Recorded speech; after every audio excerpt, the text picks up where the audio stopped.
नमस्कार सभी को। हम आगे अपनी क्लास को स्टार्ट करते हैं।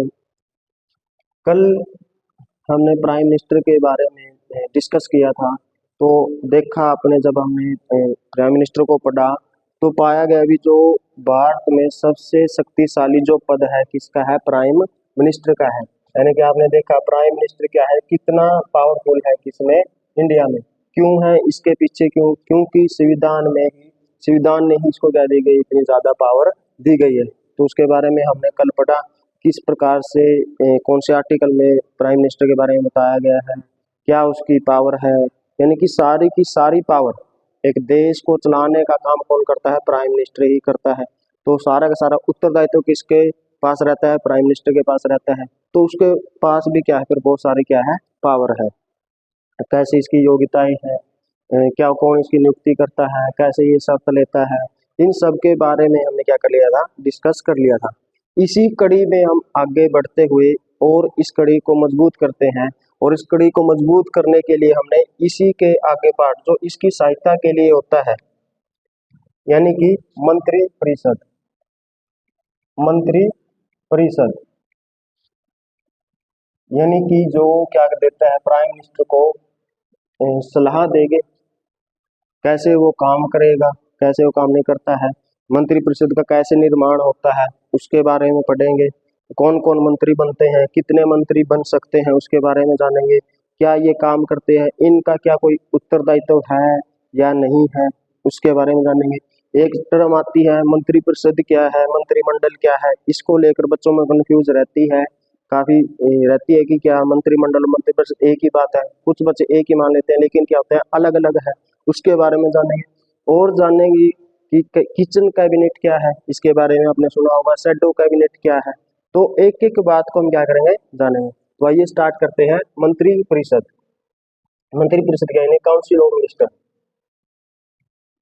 Council of ministers.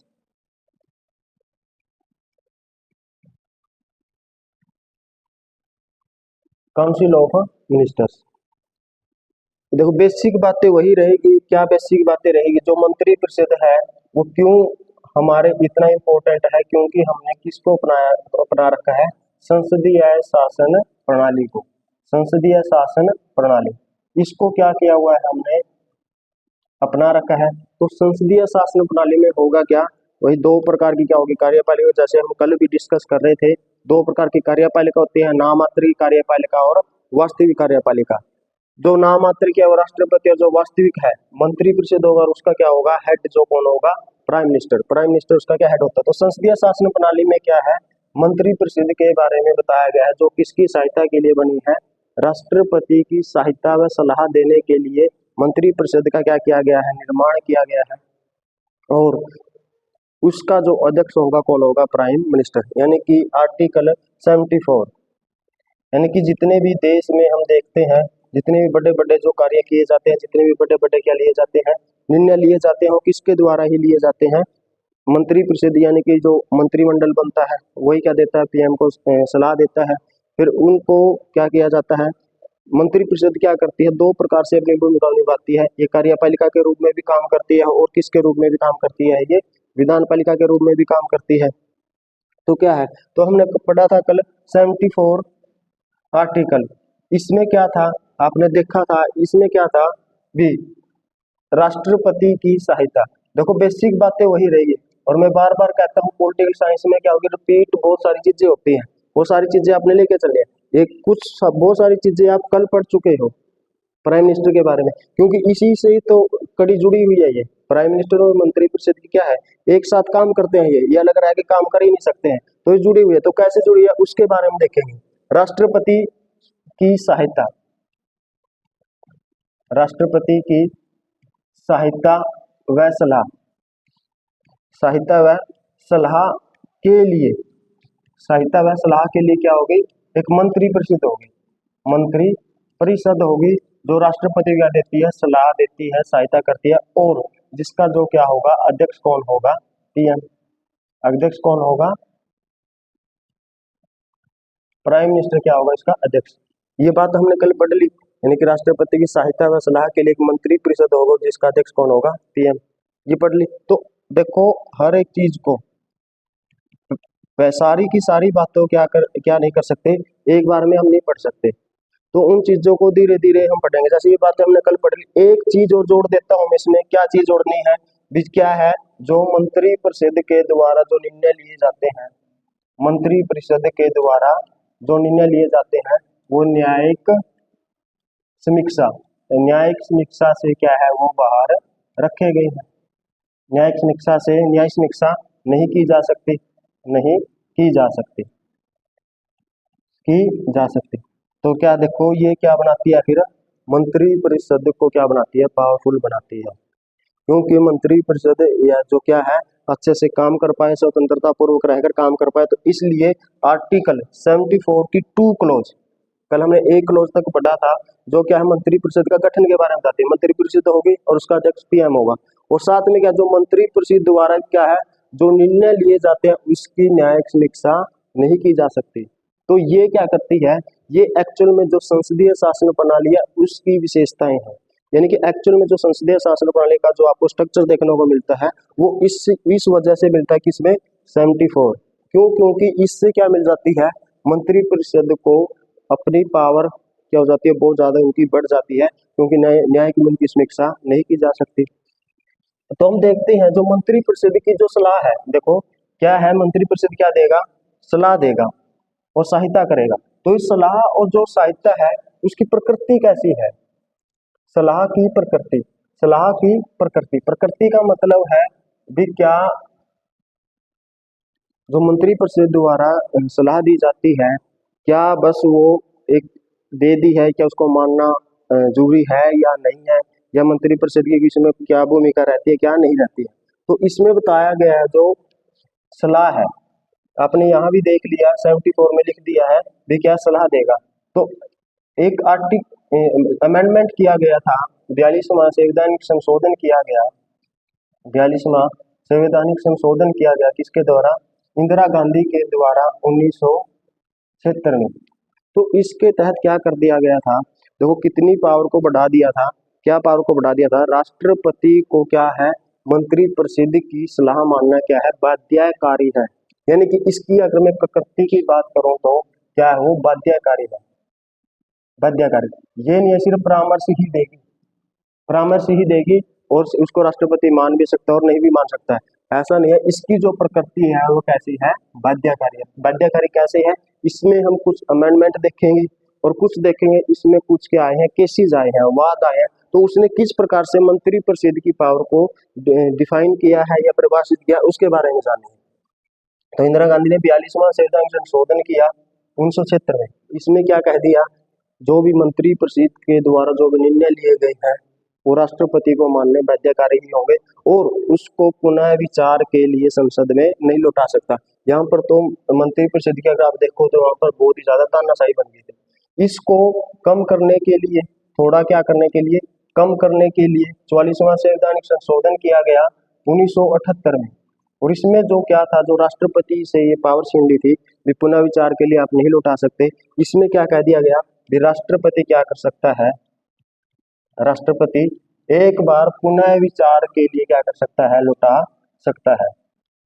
कोई भी विधेयक है, कोई भी क्या है, विधेयक है जो संसद ने क्या कर दिया है, पारित कर दिया है, पास कर दिया है, तो उसमें क्या होगा, राष्ट्रपति क्या कर सकता है, पुनः विचार के लिए लौटा सकता है। आपने देखा भी होगा राष्ट्रपति के बारे में जो पढ़ रहे थे, निलंबनकारी विटो, यानी कि जो सस्पेंडेड जो विटो है उसका जो पावर का यूज करता है वो किस प्रकार से करता है, पुनः विचार के लिए। एक इसमें कहा गया 44वां संवैधानिक संशोधन।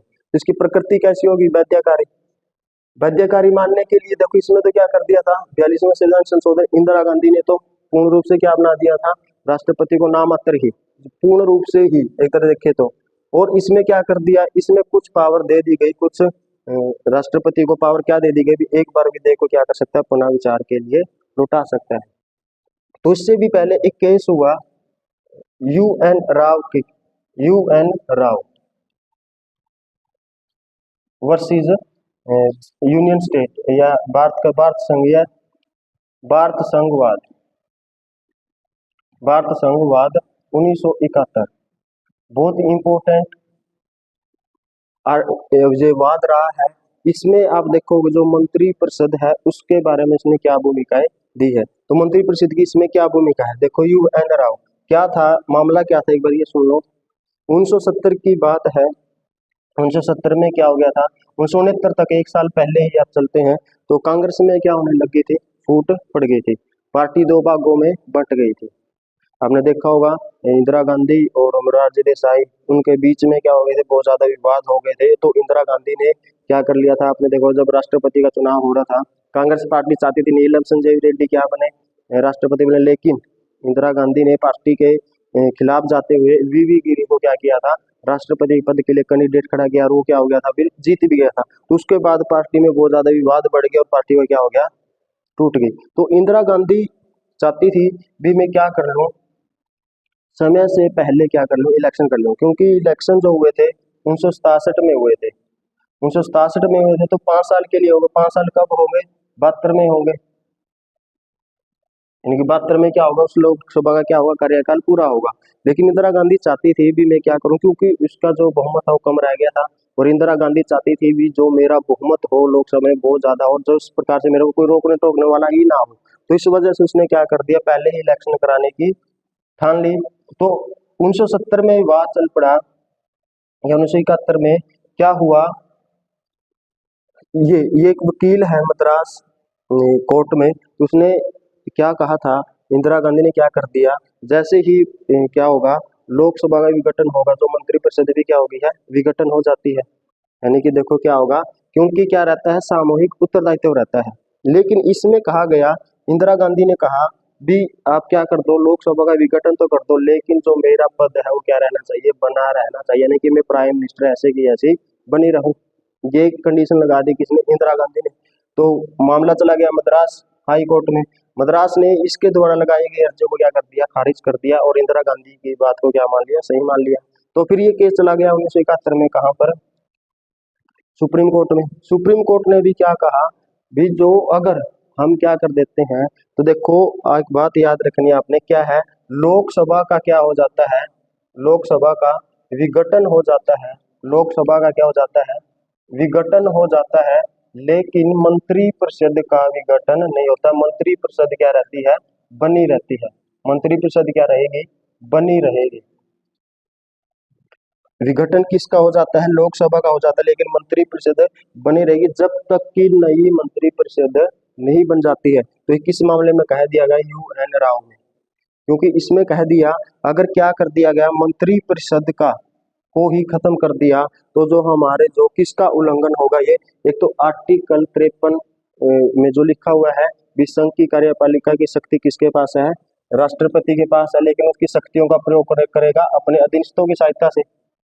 अगर यहाँ से क्या कर दिया गया, मंत्री परिषद को ही हटा दिया, तो एक तो किसका उल्लंघन मान लिया गया, या किसके विपरीत होगा, आर्टिकल 53 के विपरीत होगा, और एक किसके विपरीत होगा, आर्टिकल 74 का 1 के विपरीत होगा। क्योंकि इसमें जो सहायता देती है, सलाह देती है, अगर मंत्री परिषद ही नहीं रहेगी तो राष्ट्रपति को सहायता या सलाह कौन देगा। और किसका उल्लंघन था, ये संसदीय शासन प्रणाली का।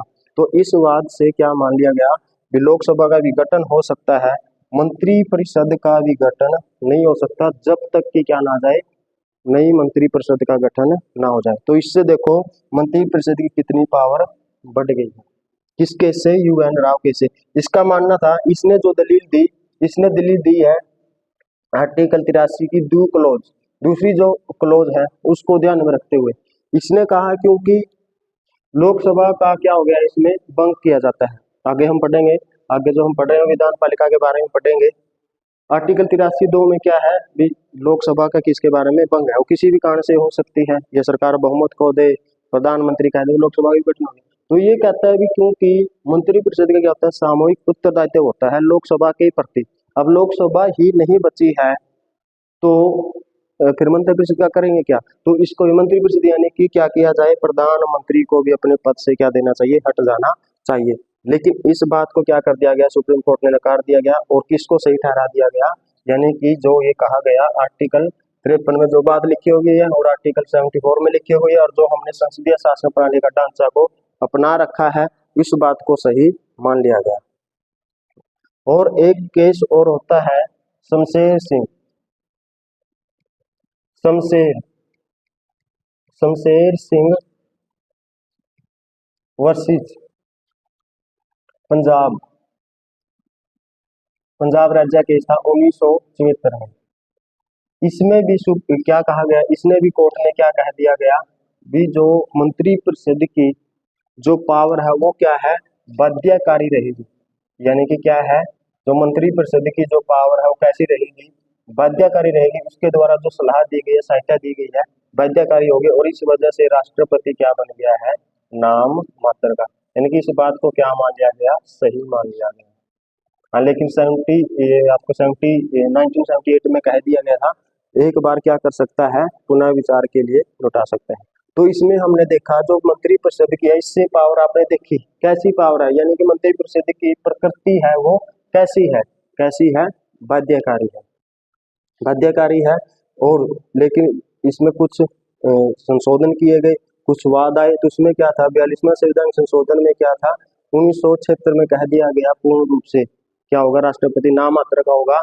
राष्ट्रपति क्या नहीं कर सकता, पुनः विचार के लिए नहीं लौटा सकता किसी की विधेयक को। लेकिन 44वां संविधान संशोधन में कह दिया पुनः विचार के लिए क्या कर सकता है, लौटा सकता है। लेकिन अगर दोबारा से उस विधेयक को फिर पास कर दिया जाता तो फिर राष्ट्रपति को क्या देनी पड़ेगी, सहमति देनी ही पड़ेगी।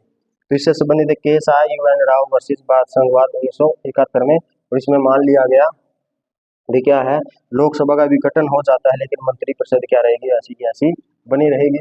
और शमशेर सिंह वर्सेस पंजाब के 1974 में कहा गया जो मंत्री परिषद है उसकी जो सलाह है वो कैसी होगी, बाध्यकारी होगी। तो इस वजह से राष्ट्रपति क्या बन गया, नामात्र का, नामात्र का क्या बन गया है, राष्ट्रपति। कल हमने फिर इसके बारे में पढ़ा था आर्टिकल 75 का, यानी कि आर्टिकल 75 के बारे में हमने कल अच्छे से पढ़ा था। सारी बातों को एक बार फिर देख लेते हैं क्योंकि इसमें मंत्री परिषद के बारे में भी है। इसमें क्या था, नियुक्ति से संबंधित था। इसमें क्या था, आर्टिकल 75 की एक क्लॉज क्या कहती है, नियुक्ति। नियुक्ति क्या है, प्रधानमंत्री की नियुक्ति कौन करेगा, राष्ट्रपति के द्वारा की जाएगी। प्रधानमंत्री की नियुक्ति कौन करेगा, राष्ट्रपति के द्वारा की जाएगी। और अन्य मंत्रियों की नियुक्ति भी कौन करेगा, राष्ट्रपति करेगा। लेकिन किसके सिफारिश पर करेगा, प्रधानमंत्री के द्वारा करेगा। आर्टिकल 75 का 2 क्लोज में क्या था भी जो मंत्री है, जो मंत्री है वो क्या रहेंगे, राष्ट्रपति के प्रसाद पर्यंत तक अपने पद पर क्या रहेंगे, बने रहेंगे। यानी कि ये व्यक्तिगत तरीके से उत्तरदायित्व निभा रहा है। और क्या कह दिया गया, आर्टिकल 75 की 3 क्लोज में क्या था, जो मंत्री परिषद होगी या जो मंत्री है वो किसके प्रति उत्तरदायित्व होगा, उनका व्यवस्थापिका का निचला सदन कौन सा, लोकसभा के प्रति क्या होगा, उत्तरदायित्व होगा। और 75 की 4th क्लोज में क्या था, शपथ के बारे में बताता है, शपथ के बारे में। और 75 की 5 क्लोज क्या थी, जो किसके बारे में बताती है, यानी कि 6 महीने तक कोई भी व्यक्ति क्या बन सकता है, मंत्री बन सकता है, प्रधानमंत्री बन सकता है बिना संसद की सदस्यता के। लेकिन उसको 6 महीने के अंदर अंदर क्या लेनी पड़ेगी, अगर आगे मंत्री बना रहना चाहता है या प्रधानमंत्री तो उसको सदस्यता लेनी पड़ेगी संसद की। और इसके बारे में किसके में था, आर्टिकल 75 का 6th क्लोज बताता था वेतन भत्ते और पेंशन के बारे में, वेतन भत्ते व पेंशन के बारे में, पेंशन के बारे में।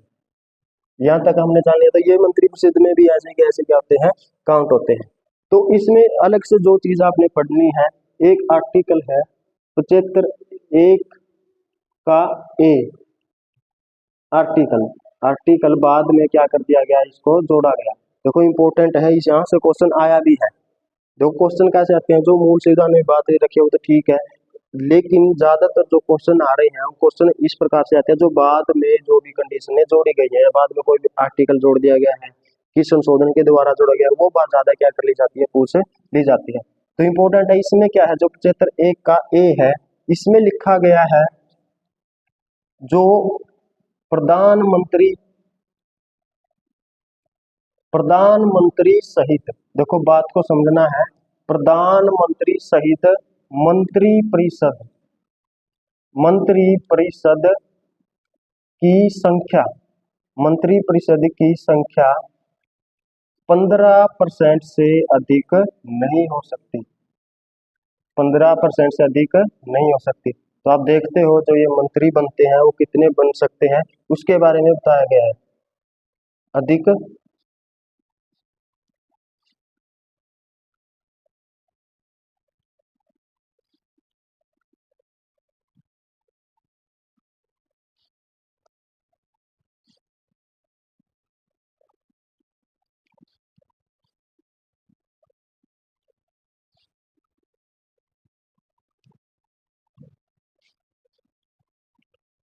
15% से अधिक नहीं हो सकती।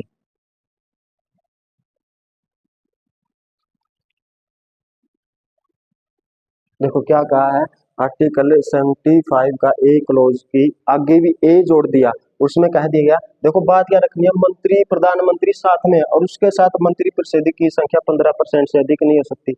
मामला क्या चलता है, देखो जो मंत्री बनाए जाते हैं उसमें क्या देखा जाता है, लालच होता है।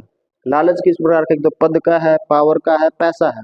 जो मंत्री बनते हैं तो उसमें ये देखा जाता है, जैसे इलेक्शन हो गया है, एमपी तो सारे ही बनेंगे, 543 के 43 क्या बन गए हैं, एमपी बन गया है। उनमें से भी क्या कर दिया जाता था, फिर जो प्रधानमंत्री होते थे या सरकारें होती थी, मंत्री खुश करने के लिए, एमपी को खुश करने के लिए क्या करते थे, मन मर्जी के क्या बना दिए जाते थे, मंत्री बना दिए जाते थे। एक बार मंत्री बन जाते हैं जो जो उनकी जो पावर होती है, अन्य जो सांसद और उनसे क्या होती है, बहुत ज्यादा बढ़ जाती है, क्योंकि उनके पास एक तो विभाग आ जाता है, विभाग के साथ क्या आएगा, उसके पास पावर भी आएगी, पावर आएगी तो पैसा भी आएगा।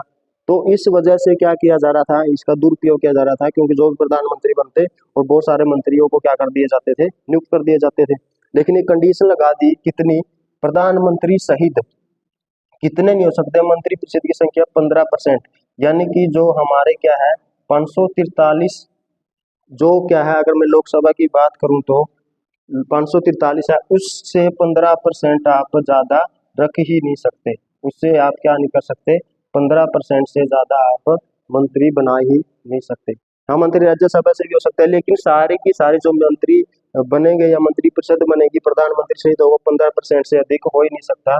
ये कब जोड़ दिया गया, 91वां संवैधानिक संशोधन 2003 में। ये बात याद रखने की, 91वां संवैधानिक संशोधन 2003 में क्या कर दिया गया, इसको जोड़ दिया गया। क्या जोड़ दिया गया, प्रधानमंत्री सहित मंत्री परिषद की संख्या 15% से अधिक नहीं हो सकती। कब जोड़ दिया गया, 91वां संविधान संशोधन 2003 में। और क्या जोड़ दिया गया, आर्टिकल 75 की एक क्लोज में भी, और इसमें क्या कह दिया गया, इसमें कह दिया गया अगर कोई क्या है, दल बदल करके क्या है, कोई किसी एमपी ने क्या कर लिया है, दल बदल कर लिया है, वो भी कभी भी मंत्री नहीं बन सकता। यानी कि वो मंत्री नहीं बन सकता, नहीं बन सकता। क्या हुआ, आपने देखा होगा 1977 के बाद दल बदल के बारे में बहुत ज्यादा चीजें होने लगी थी। बहुत सारी जो क्या करते थे, जो कैंडिडेट होते थे, पहले मान के चलो बीजेपी से क्या हो गया है, वो उठ गए, उन्होंने इलेक्शन जीत लिया, अब लगा भी क्या है, बीजेपी में तो मेरे को मंत्री नहीं बनाया जाएगा, या फिर या मेरे को यहाँ पर जो मेरे को मिलना चाहिए था उतना वो मेरे को मिलेगा नहीं, तो किस में चला गया, चला जाता था वो कांग्रेस में, और भी पार्टी में। इसी प्रकार से कांग्रेस वाले देखते थे, बीजेपी में चले गए। तो वो क्या कर रहे थे, चुनाव जीतने के बाद क्या कर रहे थे, दल बदल कर रहे थे। तो इससे बड़ी समस्याएं आ रही थी। तो इससे क्या देखा जा रहा था, भी जो ये सांसद बनते हैं वो जनता के कल्याण के लिए नहीं बनते, वो क्या कर रहे हैं, अपना ही कल्याण कर रहे हैं, वो अपना ही क्या कर रहे हैं, फायदा देख रहे हैं। तो इसके लिए दल बदल कानून लेकर आए, आपने देखा भी होगा 1985 में दल बदल से संबंधित कानून लेकर आए। 52वां संविधान संशोधन किया गया 1985 में, और 10वीं अनुसूची भी जोड़ी गई, 10वीं अनुसूची भी क्या है, जोड़ी गई। तो इसमें क्या कहा गया, यहाँ तो ये इस बात को नहीं रखा गया, फिर इसमें जब क्या किया गया, संशोधन किया गया 2003 में, 2003 में 91वां संविधान संशोधन किया गया। इसमें कह दिया गया अगर कोई भी, और भी, क्योंकि जो 85 में क्या किया गया था, दल बदल से संबंधित कानून लेकर आए थे, फिर भी क्या नहीं, रुक नहीं रहा था वो दल बदल, फिर भी क्या किया, हो रहा था, बहुत ज्यादा हो रहा था, क्योंकि इसमें कंडीशन थी 1/3। अगर 1/3 पार्टी के सदस्य क्या कर चले जाते हैं, पार्टी छोड़कर चले जाते हैं चुनाव जीतने के बाद, मान के चलो कांग्रेस में थे, कांग्रेस मान के चलो कौन खड़ा था, 10 का था, 10 क्या थे, इसके एमपी थे, तो इसमें से क्या 1/3, एक तिहाई 3 या 4 भी अगर चले जाते हैं तो क्या हो जाएगा, बीजेपी उसको दल बदल नहीं माना जाएगा। इस कानून को क्या करने के कठोर बनाने के लिए इसमें संशोधन किया गया 2003 में, 91वां संविधान संशोधन। इसमें और भी कंडीशन क्या लगा दी, एक तो कंडीशन ये लगा दी, अगर कोई सांसद है दल बदल करके आया उसको मंत्री नहीं बनाया जा सकता। और क्या कंडीशन लगा दी, अगर दल बदल अब करना है तो कितने सदस्य होने चाहिए, 2/3। यानी कि अब क्या है, मान के चलो किसी पार्टी के पास क्या है 10 है, तो उसमें से मान के चलो 7 या 8 जब सहमत हो गए तभी क्या माना जाएगा, दल बदल को सही माना जाएगा। अन्यथा, क्योंकि इसमें ये भी कह दिया गया अगर कोई दल बदल करके जाता तो उसकी सदस्यता को क्या कर दिया जाएगा, रद्द कर दिया जाएगा। तो इसमें जो, हाँ, इसके बारे में अलग से हम पढ़ना है, दल बदल के बारे में जो कानून है उसके बारे में और डिटेल से आगे बढ़ेंगे। अब जो हमारे काम की बात है यहाँ तक, तो इसमें क्या है, आर्टिकल 73 में क्या जोड़ दिया गया, अभी जो दल बदल करके आया है उसको कभी भी मंत्री नहीं बना सकते।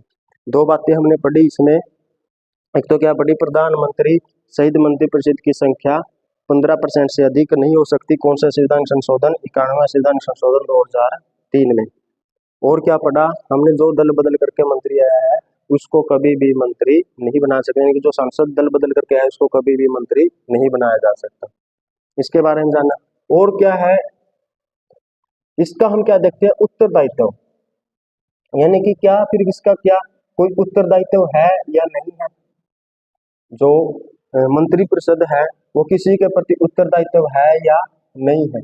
देखिए, दो प्रकार से इसका उत्तरदायित्व है। एक तो है व्यक्तिगत तरीके से। हमारे संविधान में किसी को भी इतनी पावर नहीं दी गई है कि वे क्या करे, उसको किसी के प्रति उत्तरदायित्व ही ना रहे।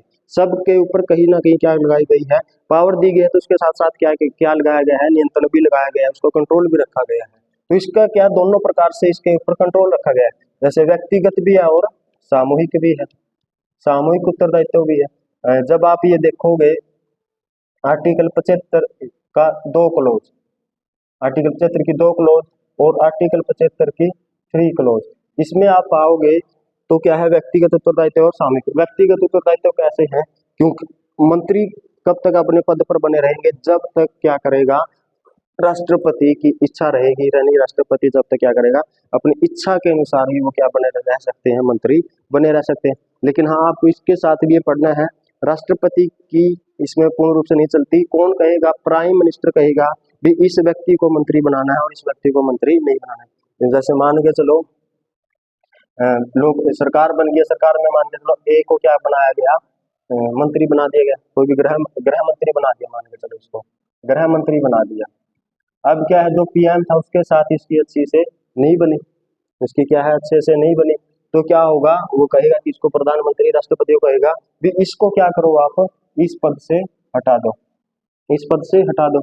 लेकिन ये कह दे भी मैं तो हटूंगा नहीं, मैं तो इस पर बना रहूंगा, तो फिर इसके लिए भी क्या है कंडीशन, आपने देखा हो, कल आपने बात पढ़ी होगी भी, क्या है, जब क्या कर देता है प्राइम मिनिस्टर समय इस्तीफा दे देगा, समय ही क्या कर देता है, इस्तीफा दे देता, समय इस्तीफा दे दिया तो सारे के सारे मंत्री क्या हो गए हैं, अपने आप क्या हो गई है, समाप्त हो गया। तो ऐसा कर ही नहीं सकते, क्योंकि आप प्रधानमंत्री से ऊपर हो ही नहीं सकते, क्योंकि प्रधानमंत्री आपका क्या है, अध्यक्ष है, अध्यक्ष से आप ऊपर जा ही नहीं सकते। तो इसलिए ये जो व्यक्तिगत तरीके से भी क्या रहते हैं, उत्तरदायित्व रहते हैं, किसके प्रति, राष्ट्रपति के प्रति, और किसके प्रति, ज्यादातर किसके, प्रधानमंत्री के प्रति। सामूहिक उत्तरदायित्व कैसे है, ये तो एक मंत्री के साथ हो गया है, अकेला एक मंत्री।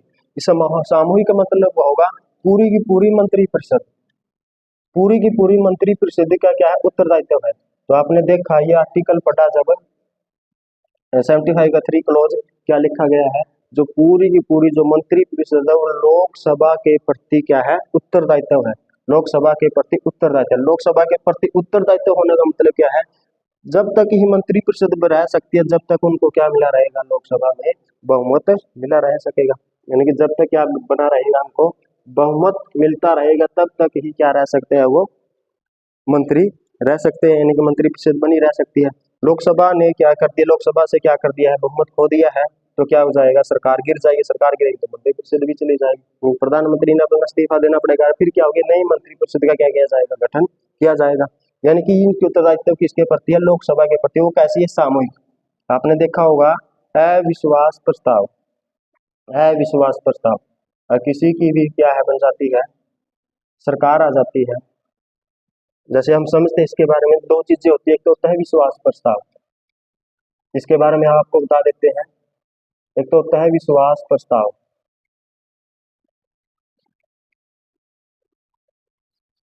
एक होता है अविश्वास प्रस्ताव। अविश्वास प्रस्ताव, देखो इसमें अंतर क्या है, मुख्य अंतर इसमें क्या है, ये क्या किया जाता है जब पार्टी के द्वारा लाया जाता है। पार्टी कहती है, कोई भी राजनीतिक दल है वो कहता है भी मैं क्या कर सकता हूँ, यहाँ पर अपनी सरकार को मैं बना सकता हूँ, राष्ट्रपति के पास जाएगा वो, और राष्ट्रपति कह देता है भी आपको कुछ समय के लिए टाइम दिया जाता है, मान के चलो टाइम वो राष्ट्रपति की इच्छा के ऊपर निर्भर है कितना टाइम देता है, मान के चलो 30 दिन दे दिया, जितना भी दे दिया है, तो अब 30 दिनों के अंदर अंदर क्या करो, आप विश्वास जीत के दिखाओ, कहाँ पर, लोकसभा में, क्योंकि सरकार वही चलाएगा जब इसको क्या मिलेगा, लोकसभा में बहुमत मिलेगा। बहुमत का मतलब है विश्वास मिलेगा उसको। विश्वास का मतलब है 543 में से आधे से एक ज्यादा सीटें मिलेगी तभी तक वो क्या कर सकता है, सरकार चला सकता है। इसमें क्या होता है, देखो ये तो पार्टी से लेकर आई है, ये आता है पार्टी के खिलाफ, यानी कि वर्तमान में जो पार्टी है, वर्तमान में क्या है, जो सरकार चला रही है, वर्तमान में जो सरकार है उसके खिलाफ क्या कराया जाता है, ये प्रस्ताव को लाया जाता है। ये मानते हैं जो विपक्ष के लगा लाए जाते हैं, विपक्ष के द्वारा, विपक्ष भी ला सकता है, कोई भी एक व्यक्ति भी ला सकता है, या एक मंत्री भी ला सकता है, एक सांसद भी ला सकता है। तो इसके लिए क्या होगा, वर्तमान सरकार है उसको ये लगता है भी क्या है, अब ये जो सरकार है वो अच्छे से काम नहीं कर रही है, और जो इनके साथ जो इनको क्या है 543 से आधे से एक ज्यादा जो सीट है वो अब इनके पास नहीं रही है, इन्होंने क्या कर दिया, बहुमत खो दिया है। तो इसको साबित करने के लिए क्या लाया जाएगा, अविश्वास प्रस्ताव। तो जब भी लाया जाता है तो किसके समक्ष रखा जाता है, ये लोकसभा के स्पीकर के समक्ष, लोकसभा के स्पीकर के समक्ष ही रखा जाता है। तो अगर इसको आगे कार्यवाही चलानी है, तो इसको आगे कार्यवाही चलाने के लिए क्या कहेगा, जो भी लेकर आया था एक व्यक्ति, तो स्पीकर कहेगा भी इसके समर्थन में कौन कौन है, भी जो चाहते हैं भी ये सरकार क्या है, विश्वास में नहीं है, विश्वास यानी कि इसका बहुमत अब नहीं रहा है, तो उसके लिए कितने कैंडिडेट खड़े हो जाने चाहिए, 50, यानी कि 50 जब एमपी क्या कर देंगे, समर्थन दे देंगे, तो उसके ऊपर क्या की जाएगी, फिर कार्यवाही की जाएगी, यानी कि जो अविश्वास प्रस्ताव ला गया, हाँ कोई कारण बताने का कोई जरूरी नहीं है, अभी इस कारण से हम क्या ला रहे हैं, अविश्वास प्रस्ताव ला रहे हैं, तो इसके लिए कितना समर्थन जरूरी है, 50 सदस्यों का समर्थन मिलना बहुत जरूरी है। और जैसे ही 50 सदस्यों का मिल जाएगा, समर्थन मिल जाएगा, तो आगे कार्यवाही होगी, उसके ऊपर वाद विवाद किए जाएंगे, प्रधानमंत्री अपना पक्ष रखेगा, विपक्ष अपने पक्ष रखेंगे, तो फिर उसके बाद क्या कराई जाती है, वोटिंग, यानी कि फिर उसके बाद क्या होगी, वोटिंग होगी, और वोटिंग में अगर क्या हो जाता है, जो सरकार के खिलाफ क्या हो जाता है प्रस्ताव, क्या अविश्वास प्रस्ताव क्या हो जाता है, पास हो जाता है, तभी सरकार को क्या कर दिया जाएगा, गिर जाए। यानी कि इसमें अंतर क्या है, इसमें तो क्या कहते हैं, पार्टी कहती है भी मैं क्या कर लूंगी, अपने सरकार को बना लूंगी, कहाँ पर, लोकसभा में, तो राष्ट्रपति कह सकता है किसी भी राजनीतिक दल, जब बहुमत नहीं आ जाता है तो उसके लिए प्रधानमंत्री के लिए नियुक्त वो कर सकता है। अविश्वास ये होता है जब वर्तमान सरकार के खिलाफ लाया जाता है, विपक्ष का ला सकता, कोई भी ला सकता है, उसका किसके समक्ष रखेगा, स्पीकर के समक्ष, स्पीकर पर पूछेगा भी इसके लिए सहमत कितनी है, 50 सदस्यों का सहमत होना जरूरी है, अगर 50 सदस्य सहमत नहीं हो तो वो अविश्वास प्रस्ताव था वहीं क्या हो जाएगा, खत्म हो जाएगा। और उसके बाद अगर 50 सदस्यों ने क्या दे दिया, समर्थन दे दिया है, तो फिर क्या कराई जाएगी, वोटिंग कराई जाएगी, और वोटिंग में पाया गया भी सरकार ने एक्चुअल में ही क्या कर दिया है, विश्वास यानी कि विश्वास खो दिया है, तो क्या कर दिया जाएगा, सरकार गिर जाएगी। यानी कि देखो आपने देखा जो मंत्री परिषद है, व्यक्तिगत तरीके से भी क्या उत्तरदायित्व है, और सामूहिक तरीके से भी क्या है, उत्तरदायित्व है। उसके बाद हम देखते हैं मंत्री परिषद की रचना, मंत्री परिषद, मंत्री परिषद की रचना, यानी कि जो मंत्री परिषद बनी होती है वो किस प्रकार से बनी होती है। आपने देखा हो कई मानते हैं भी 4 प्रकार है, कई है 3 प्रकार के हैं, तो इसमें हम देखते हैं तो मुख्यतः होते हैं ये कितने, 3 प्रकार के मंत्री परिषद। कैबिनेट, कैबिनेट मंत्री, सबसे ऊपर कौन से होंगे, कैबिनेट मंत्री। अच्छा आप देखोगे कैबिनेट मंत्री को ही मंत्रिमंडल, दूसरा नाम क्या है, मंत्रिमंडल। आपने देखो संविधान में, अगर मैं संवैधानिक व्यवस्था के बारे में बताऊं तो मंत्री परिषद के बारे में बहुत सारे आर्टिकल बताते हैं, जैसे आर्टिकल 74 बता रहा है, आर्टिकल 75 बता रहा है, ठीक है। तो कैबिनेट मंत्री है, तो उसके बारे में, मंत्रिमंडल के बारे में, मूल संविधान के बारे में इस शब्द का कहीं पर भी क्या नहीं था, उल्लेख नहीं था। फिर आपने देखा जब इमरजेंसी लगाई गई, उसमें बताया गया पहली बार जब 44वां संविधान संशोधन 1978 में कहा गया अगर क्या करना है राष्ट्रीय आपातकाल लगाना है तो लिखित में सहमति लेनी पड़ेगी किसकी, मंत्रिमंडल, यानी कि वो डेफिनेशन कहाँ दी गई है, आर्टिकल 352 में, मूल संविधान में नहीं थी, 44वां संविधान संशोधन 1978 में। असंवैधानिक व्यवस्था के बारे में अगर हम बात करें तो मंत्रिमंडल का शब्द कहाँ यूज मिलता है, आपको कहाँ मिलेगा, आर्टिकल 352 में। कब मिलेगा, जब अगर इमरजेंसी लगानी है तो क्या करना पड़ेगा, लिखित में सहमति लेनी पड़ेगी मंत्रिमंडल की, यानी कि सबसे ऊपर है ये, एक्चुअल में जो सरकार चलाते ही है। इसमें पीएम तो इनका अध्यक्ष होगा ही, सभी का मंत्री परिषद का। इसके साथ देखा होगा आपने, इसमें जो मंत्री बनते हैं बड़े बड़े होते हैं, जो आप देखते हो गृह मंत्री है, वित्त मंत्री है, विदेश मंत्री है, रक्षा मंत्री है, यानी कि जिसके ऊपर ज्यादा भार रहता है कार्य का भी, उत्तरदायित्व का और पद का भी और पावर भी, इनके पास क्या है, सबसे ज्यादा है जो भी मंत्री है। एक्चुअल में देश को जो कानून बनते हैं, नीतियां बनाते हैं, वो कौन बनाते हैं, कैबिनेट मंत्री ही बनाते हैं। उसके बाद फिर आते हैं राज्य मंत्री, उसके बाद कौन बनते हैं, राज्य मंत्री। इनकी संख्या 15 से 20 तक ही हो सकती है, यानी 15 से 20 तक ही ये बन सकते हैं राज्य मंत्री। राज्य मंत्री क्या करते हैं, कैबिनेट मंत्रियों की सहायता के लिए क्या किए जाते हैं, राज्य मंत्रियों का क्या किया जाता है, निर्माण किया जाता है। तो इनको कई बार स्वतंत्र प्रभार भी क्या कर दिया जाता है, दे दिया जाता है, स्वतंत्र प्रभार के मंत्री भी होते हैं, स्वतंत्र प्रभार। तो इसमें क्या है, ये मंत्रिमंडल की जो बैठक होती है इसमें भाग नहीं लेते, जो कौन होते हैं, राज्य मंत्री होते हैं। इसमें भाग वही लेता है अगर कोई मंत्री था स्वतंत्र प्रभार का, उससे संबंधित कोई भी क्या है विभाग दिया गया था, उससे संबंधित कोई भी क्या करना है, वाद विवाद करना है या उसके ऊपर कोई भी कानून बनाना, नहीं बना, तभी क्या कर सकता हूँ, मंत्रिमंडल की बैठकों में भाग ले सकता है, अन्यथा भाग नहीं ले सकता है। उसके बाद है उप मंत्री। फिर कौन कौन से बनते हैं, उप मंत्री।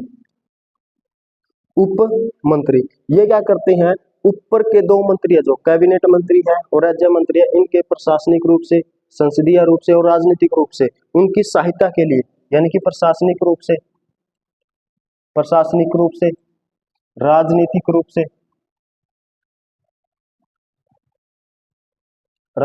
रूप से, और जो संसदीय शासन प्रणाली है उससे संबंधित सहायता देने के लिए क्या किया जाता है, उप मंत्री क्या किए जाते हैं, बनाए जाते हैं। ये कभी भी मंत्रिमंडल की बैठक में भाग नहीं लेते हैं। कैबिनेट मंत्री सबसे ऊपर, फिर कौन है, राज्य मंत्री, और फिर कौन है, उप मंत्री। इतने ही क्या बनते हैं, मंत्री बनते हैं। हमारे तीन ही ये व्यवस्था है। एक आप देखते हो संसदीय, जिसको कई बार क्या बोलते हैं, 4 नंबर के हम बोलते हैं। ये सारे के सारे किसके प्रति उत्तरदायित्व है, यानी कि सामूहिक रूप से भी, व्यक्तिगत रूप से राष्ट्रपति के पास ये उत्तरदायित्व रहेगा इनका, और सामूहिक रूप से किसके प्रति, लोकसभा के प्रति। जो संसदीय सचिव होते हैं इनको क्या बोलते हैं हम, संसदीय सचिव। संसदीय सचिव सिर्फ क्या बनाए जाते हैं, ऊपर की ओर सहायता के लिए क्या किए जाते हैं, इनका निर्माण किया जाता है। और इनको जो क्या की जाती है, देखो ऊपर के जो 3 हैं इनको जो शपथ दिलाई जाएगी राष्ट्रपति के द्वारा, यानी कि जो शपथ दिलाई जाएगी कौन दिलाएगा, वो राष्ट्रपति दिलाएगा। और राष्ट्रपति के प्रति ही क्या होते हैं, ये उत्तरदायित्व होते हैं।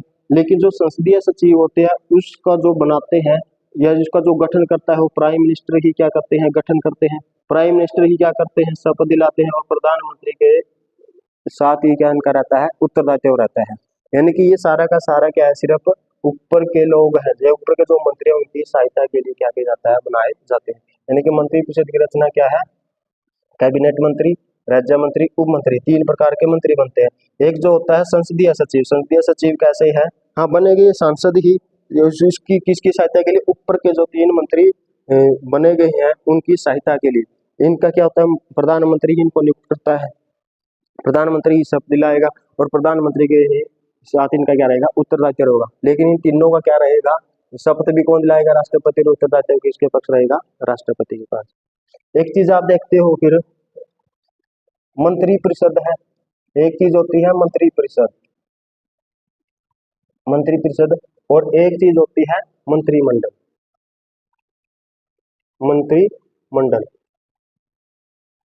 क्या ये दोनों एक ही बात है या अलग अलग है, तो कुछ बच्चे मानते हैं एक ही है, लेकिन ये क्या है, अलग अलग बातें हैं। मंत्रिपरिषद में सारे मंत्री आएंगे। देखो इसमें जो मुख्य अंतर है, इसमें सारे मंत्री आएंगे मंत्रिपरिषद में, चाहे उसमें कैबिनेट हो, कैबिनेट मंत्री हो, चाहे उसमें कैबिनेट मंत्री हो, चाहे राज्य मंत्री हो, और चाहे उप मंत्री हो, चाहे उप मंत्री हो। हाँ ये देखो जो ये बात है, इसमें ये काउंट नहीं होंगे मंत्रिपरिषद में। और ये जो 15% वाली क्या रखी गई है, जो कंडीशन है, यानी कि जो 15% से अधिक नहीं हो सकती, वो सिर्फ 3 में ही क्या होगी, काउंट होगी। यानी कि इन 3 में जो मंत्री बनाए गए हैं, यहाँ पर ही क्या होगी, काउंट होगी। 15% से अधिक यहाँ नहीं बन सकते, ये इससे क्या रखा गया है, बाहर रखा गया है। ये भी बात कहाँ थी, कब कह दी गई, कानून संशोधन 2003 में। तो इसमें क्या आते हैं, तीनों प्रकार के मंत्री शामिल हैं। इसमें जो मुख्य अंतर है, सिर्फ कौन से मंत्री आते हैं, सिर्फ कैबिनेट स्तर के जो मंत्री है वही क्या लेते हैं, मंत्रिमंडल की जो बैठक होती है उसमें भाग लेते हैं। लेकिन इसमें सिर्फ कैबिनेट मंत्री आएंगे, इसमें क्या आएंगे, सभी मंत्री आएंगे। और आप देख लेना व्यवस्था कहाँ पर, संविधान और अंतर देखे तो हम ये कहाँ पर रखा गया है, संविधान की व्यवस्था देखिए आर्टिकल 74 में भी इसका उल्लेख मिलता है, आर्टिकल 75 में भी है, और जगह कई बार क्या होता है, इसका यूज होता है। और यहाँ पर इसके लिए किस कहाँ पर है, आर्टिकल 352 में, मूल संविधान में नहीं था। 44वां संविधान संशोधन 1978 में क्या किया गया, पहली बार हमने किसकी परिभाषा को देखा गया, मंत्रिमंडल की। और जब क्या कहा गया, भी जो राष्ट्रीय आपातकाल लगाना है तो किसकी लिखित सिफारिश पर लगेगा, मंत्रिमंडल की सिफारिश पर लगेगा। इसका काम क्या होगा, इसको सहायता देने के लिए, यानी कि व्यवहार में काम कौन करेगा, व्यवहारिक, यानी कि जितने भी कानून है, नियम है, नीतियां, उनको व्यवहार में लेकर आएगा कौन, सैद्धांतिक, यानी कि नीतियों का निर्माण जो किया जाता है वो कौन करेगा, कौन करेगा, मंत्रिपरिषद। यानी कि सिद्धांत बनाए, कैसी नीतियां बननी चाहिए, कैसे होना चाहिए, ये बना देंगे, लेकिन उनको व्यवहार में लागू कौन करेगा, मंत्रिमंडल करेगा। यानी कि सारी की सारी पावर क्या है, इसके पास है। तो ये है मंत्रिपरिषद और मंत्रिमंडल के बीच में क्या है, अंतर है। मुख्यतः अंतर यही है, ये बड़ा रूप होता है, इसमें कैबिनेट मंत्री भी शामिल है, लेकिन जो मंत्रिमंडल है उसमें सिर्फ क्या है, कैबिनेट स्तर के ही मंत्री आते हैं, और कोई मंत्री इसमें नहीं आते। तो फिर एक दो चीज आपने देखी होगी, किचन किचन कैबिनेट के बारे में आपने सुना होगा, कई बार सुनते हो किचन कैबिनेट, या इसको हम बोलते हैं आंतरिक आंतरिक मंत्रिमंडल कह लो या कैबिनेट कह लो, कैबिनेट। ये अमेरिका में बहुत ज्यादा चलती है, यूएसए में, जहां पर अध्यक्षात्मक शासन प्रणाली है वहां पर बहुत ज्यादा चलती है। लेकिन इंडिया में भी चली, इंडिया में चले इंदिरा गांधी के समय। होती क्या है ये किचन कैबिनेट, किचन कैबिनेट होती क्या है, ये होती है जब प्रधानमंत्री क्या करे, जो मंत्रिमंडल होता है उसकी बजाय क्या करने लग जाए, या तो अपने मित्रगण है, या कोई उसका कोई भी क्या, जो बहुत ही ज्यादा विश्वास पात्र है, विश्वास पात्र है, या कोई भी क्या है जो उसका परिवार का सदस्य है, परिवार का क्या है जो सदस्य है, उससे क्या लेने लग जाए, सहायता लेना लग जाए, परामर्श लेना लग जाए, भी हमको क्या करना है, देश में कैसे कानून होना चाहिए, कैसे नियम होने चाहिए। तो आपने इसका रूप देखा होगा इंदिरा गांधी के समय। हाँ आज भी चलता है, अमेरिका में ज्यादा चलता है, क्योंकि अमेरिका में क्या अध्यक्षात्मक शासन प्रणाली है, वहां पर कार्यपालिका विधान पालिका क्या होती है, अलग अलग होती है। हमारे यहाँ क्या है, किचन कैबिनेट या आंतरिक कैबिनेट किसको बोला जाता है, जब पीएम होता है उसको सहायता के लिए मित्रगण, यानी कि मंत्रियों के अलावा भी विश्वास पात्र हो सकते हैं, परिवार के कोई भी सदस्य होते हैं, उनकी सहायता लेकर काम करने लग जाए, इसको हम बोलते हैं किचन कैबिनेट। एक आपने सुना होगा shadow shadow cabinet, shadow cabinet, shadow cabinet या छाया मंत्रिमंडल। ये तो क्वेश्चन आया भी हुआ है कि छाया मंत्रिमंडल किस देश में पाया जाता है, तो ये है यूके में। ये जो व्यवस्था है कैबिनेट की, ये कहाँ पर है, यूके में है, यूके में। यूके में छाया मंत्रिमंडल का कैसे है, देखो इसने इन्होंने कितना विपक्ष वहां पर मजबूत है, कैसे है, देखो मान के चलो सरकार, वहां पर दो पार्टियां हैं, कंजर्वेटिव पार्टी और लेबर पार्टी, यानी कि अनुदार दल दल और श्रमिक दल। अब क्या है, मान के चलो कंजर्वेटिव पार्टी की क्या है, वहां पर सरकार है, अनुदार दल की क्या आ गया, वहां पर सरकार आ गया, तो ये क्या करेगा, गृह मंत्री बनाएगा, गृह मंत्री होगा, वित्त मंत्री बनाएगा, वित्त मंत्री बनाएगा, रक्षा मंत्री बनाएगा, विदेश मंत्री बनाएगा, वो सभी प्रकार के बनाएगा, मंत्री बनाएगा। यानी कि कौन सी पार्टी का, जिसकी सरकार है। इसी के साथ साथ जिसकी सरकार नहीं है वो भी क्या करेगा, इसी प्रकार से गृह मंत्री बनाएगा, इसी प्रकार से वित्त मंत्री बनाएगा, इसी प्रकार से रक्षा मंत्री। यानी उनका काम क्या है, जो गृह मंत्री काम देखता है उसकी अच्छे से जांच करने के लिए कौन करेगा, जो विपक्ष का कौन होगा, जो मंत्री होगा। तो इसी को बोलते हैं हम छाया मंत्रिमंडल, यानी कि पक्ष के साथ साथ विपक्ष का भी क्या बनाया जाना, मंत्रिमंडल बनाया जाना, उसको हम क्या बोलते हैं, छाया मंत्रिमंडल। ये किस देश में है, यूके में। तो किचन कैबिनेट क्या है, शैडो कैबिनेट क्या है, इसके बारे में हमने जाना। तो बार्कर ने कहा है भी जो भी आपने देख पढ़ने के बाद लगा होगा भी, जो मंत्री परिषद है उसकी जो शक्तियां आपने पढ़ी है उसके बारे में इतना जो पढ़ा है, तो पढ़ने के बाद लगा होगा जो संसदीय शासन प्रणाली के रूप में जो मंत्री परिषद के क्या होते हैं, बहुत ही सारा काम होते हैं, उनको क्या दी जाती है, बहुत सारी पावर भी दी जाती है। जैसे एक और आर्टिकल हम देख लेते हैं, आर्टिकल 88 है। आर्टिकल 88 में क्या दिए गए हैं, मंत्री परिषद के अधिकार दिए गए हैं। मंत्री परिषद के अधिकार, वो क्या कर सकते हैं, किसी भी सदन में क्या जा सकते हैं, भाग ले सकते हैं, यानी संसद किसी भी सदन में वो जा सकते हैं, किसी भी सदन में जा सकते हैं, किसी भी सदन में क्या कर सकते हैं, वो जा सकते हैं, बोल सकते हैं, बोल सकते हैं, संयुक्त अधिवेशन में भाग ले सकते हैं, यानी कि जब क्या होता है, संयुक्त अधिवेशन होता है उसमें क्या ले सकते हैं, भाग ले सकते हैं। लेकिन जो लेकिन क्या है, जो पूछा जाता है, तो वो वोट कहाँ करेंगे, अगर क्या उन्हें लग जाए तो वोट वो कहाँ कर पाएंगे। अधिकार दिया गया है आर्टिकल 88 में, क्या कर सकते हो, कहीं पर भी जाकर किसी भी सदन में बोल सकते हैं, भाग ले सकते हैं, संयुक्त जब ये अधिवेशन उसमें भाग ले सकते हैं। लेकिन जब वोट करने की बात आई तो वोट कहाँ करेंगे, वो जिस सदन के क्या है, सदस्य है, जिस सदन के सदस्य है उसमें ही क्या कर सकते हैं, वोटिंग कर सकते हैं, अन्य सदन में वोटिंग वो नहीं कर सकते, लेकिन अपनी बात को वो रख सकते हैं। तो आर्टिकल 88 में इसको क्या बताता है, अधिकार के बारे में। तो ये था मंत्री परिषद। एक बार क्विक रीजन लेते हैं हम, उसके बाद बाकी करेंगे हम कल। तो क्या हम मंत्री परिषद के बारे में हमने पढ़ना स्टार्ट किया, काउंसिल ऑफ मिनिस्टर, यानी कि ऐसा का ऐसा स्वरूप है जो यूके का जो संसदीय शासन प्रणाली है उसके बारे में बताता है।